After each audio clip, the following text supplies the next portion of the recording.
If the meditation in the morning is successful, you are indeed a new man. After that, all that matters is remain true to yourself, to your higher self.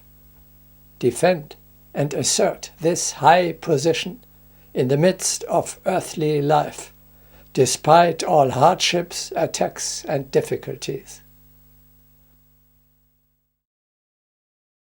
You can prove the true greatness of your soul only in everyday life.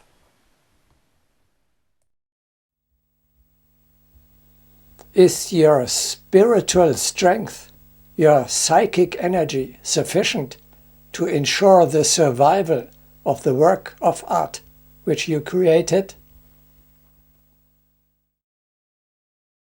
Are you strong enough to remain yourself unwaveringly?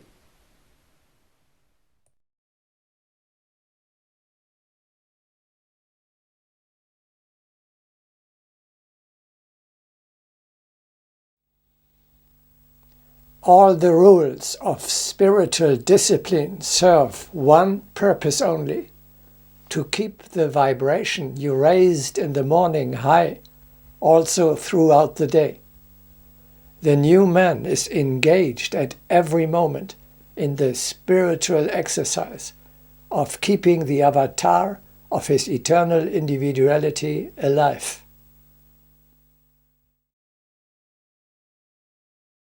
This inner work takes precedence over all other duties.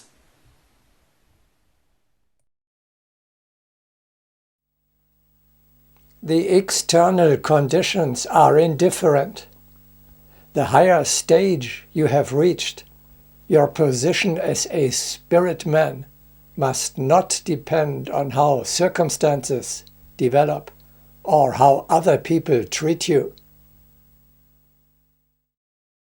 First comes the being, the fiery state, the high vibration. Only then, everything else. Words and actions, daily work and worries.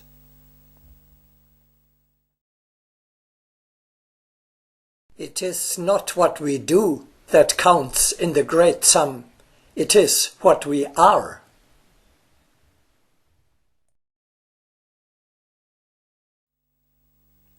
You are determined to remain a new man, to maintain yourself at the higher level of evolution you have reached, and to stay there firmly and securely.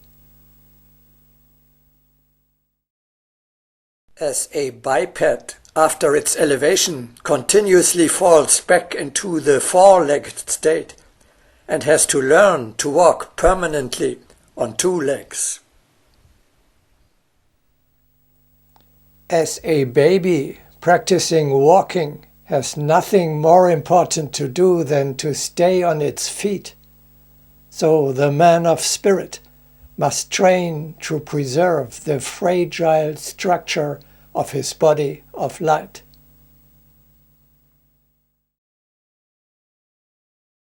The symbol of fire reminds us about the most sacred substance, which is accumulated with such difficulty, but can be lost in an instant.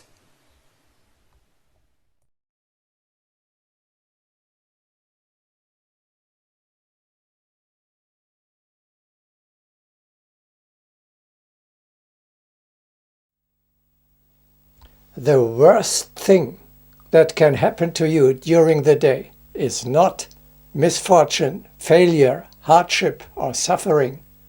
All that will pass.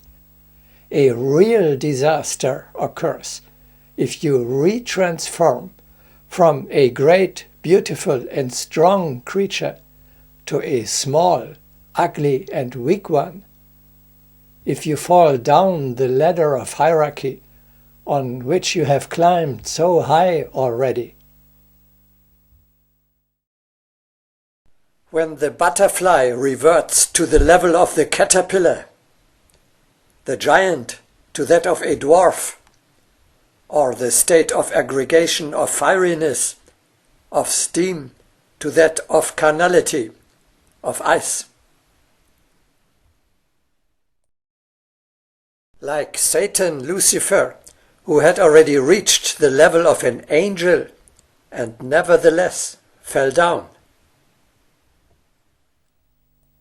The best you can achieve in the world, in terms of success and recognition, is worth nothing if you have to pay for it with damage to your higher self.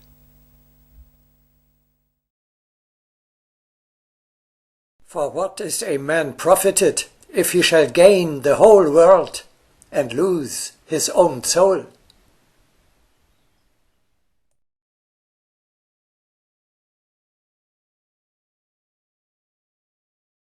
Better thou shouldst lose the world in all its glory, than gaining the world in its entirety, thou shouldst lose thine own soul.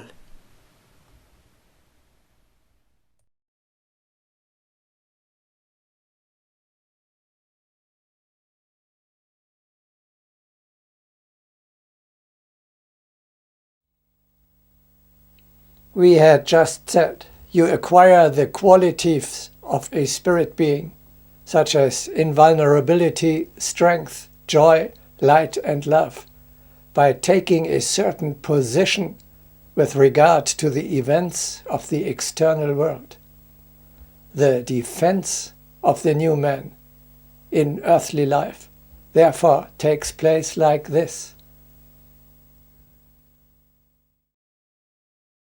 Whatever happens to you, you steadfastly maintain the attitude of an immortal, a king of the spirit, or a disciple of the brotherhood. Then you are an immortal, a king, or a disciple. No external event, however terrible, can prevent that.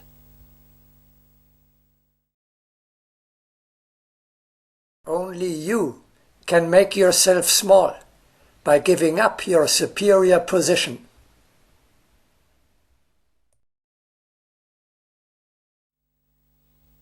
We see again, the man of the sixth race is created and maintained solely by spiritual exercises.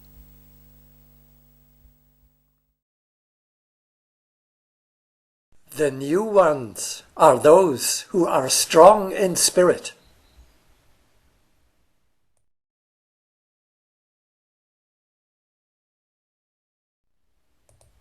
For the time being, this is still quite theoretical and not yet suitable for everyday use. Yes, let us now proceed to practice.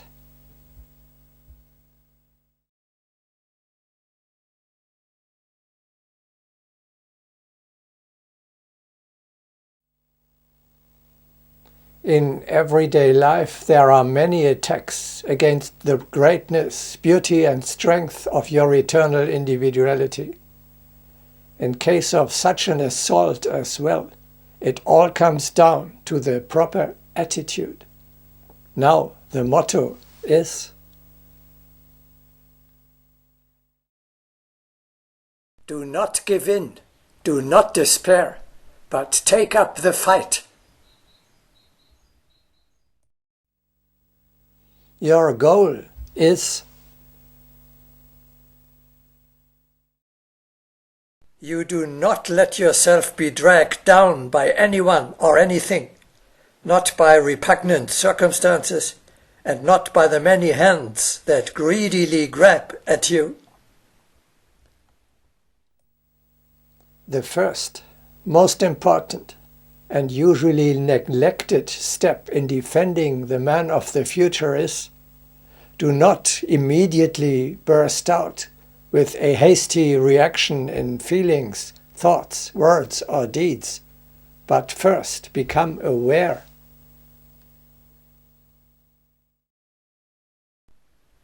There is an attack on my work of art, on the integrity of my light body.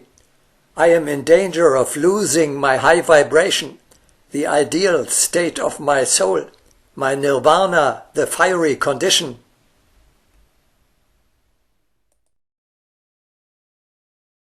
To detect an assault is essential for an effective defense. For how will you defend yourself effectively if you do not recognize the enemy and are not even aware of an attack? Only in a second step will you find out what kind of an aggression there is and how you can best organize the defense.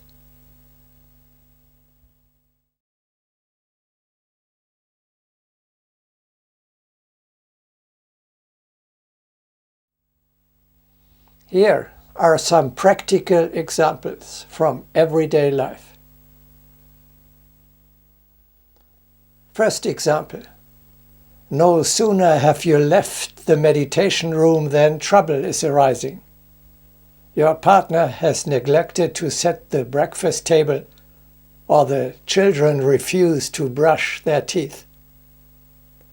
You do not start scolding and raging, but just calmly realize there is an attack on my mental balance.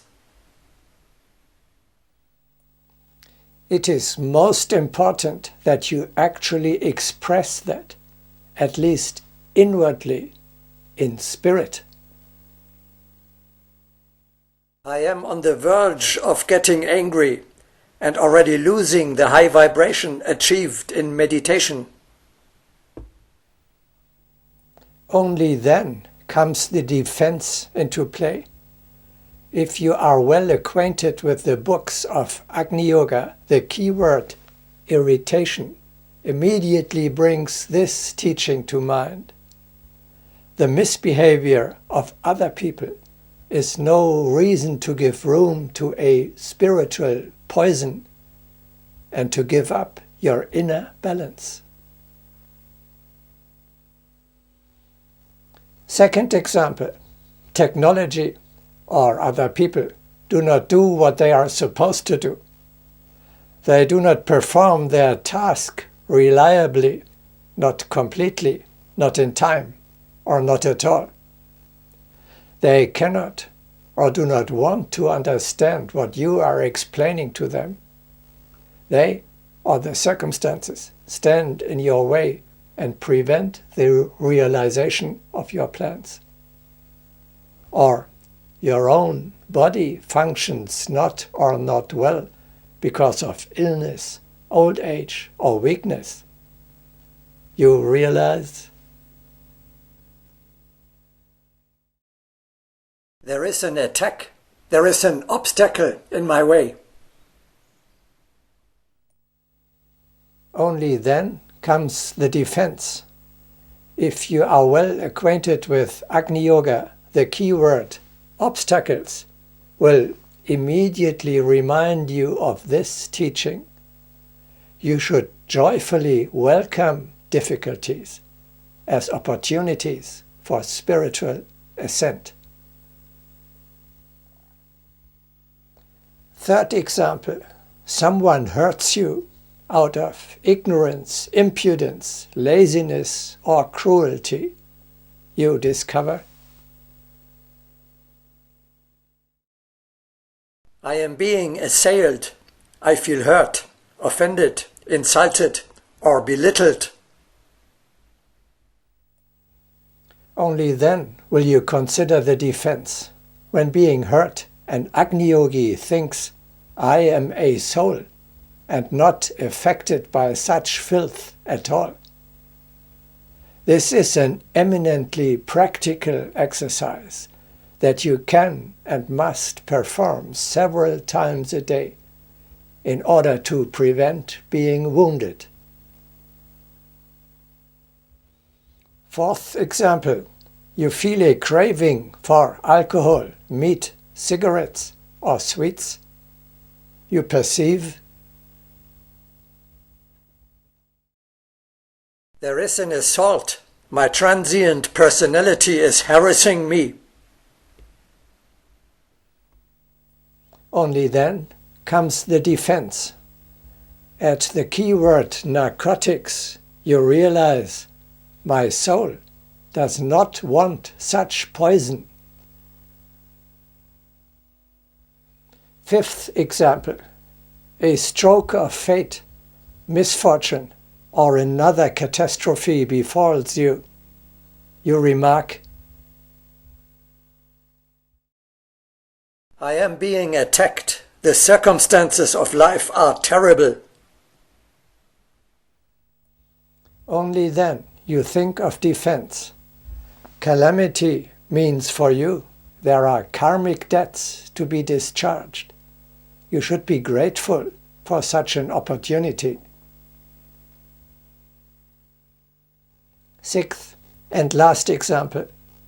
The hardest thing to recognize is egotism. It hides everywhere. In unsuspicious and even in seemingly selfless thoughts and acts.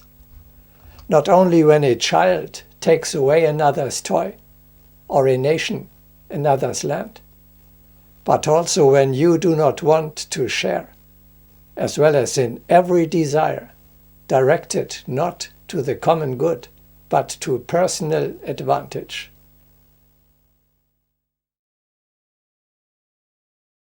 How carefully must the disciples examine the quality of their thoughts? Has not the worm of egoism or conceit or the manifestation of self-love hidden somewhere? The ability to admit this honestly is something that each spirit must develop within himself.